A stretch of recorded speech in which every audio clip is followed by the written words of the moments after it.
न्याय पाहिजे मला, आणि ज्यांनी केलंय ना त्याला गावात फाशी होईल तरच आम्ही अंत्यविधी करू.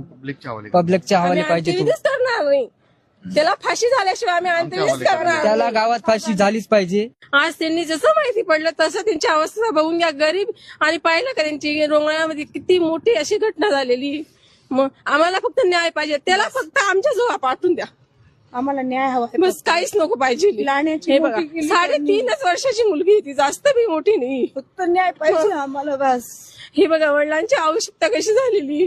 माझ्या मामांची मुलगी होती, ती 3.5 वर्षाच्या मुलीवर इतका खालच्या पातळीचं झालेलं आहे. जोपर्यंत तिला न्याय मिळत नाही, जोपर्यंत त्या समोरच्या व्यक्तीला फाशी होत नाही, तोपर्यंत माझ्या मामाची मुलीची अंत्यविधी होणार नाही. बस, विषय संपला.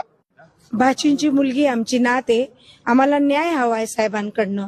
दादा भुसे साहेब, आम्हाला न्याय हवा आहे की आमच्या भाचीवर खूप मोठा अत्याचार झालाय, आमच्या नातेवर. डोंगराळे येथील खूप मोठी घटना झाली. फक्त हात जोडून एवढी नम्र विनंती आहे की आम्हाला साहेबांनी न्याय द्यावी. त्याला फाशी, 3.5 वर्षाचं बाळ येते, की आम्हाला न्याय हवा आहे, फक्त न्याय बस. त्याला फाशी द्या, त्याला चौकात आणा, आमच्या समोर द्या, बस. लगेच पाहिजे आम्हाला न्याय, फाशी द्या त्याला फक्त बस. पूर्ण डोंगराळ्यावाल्यांनी आम्हाला न्याय द्या.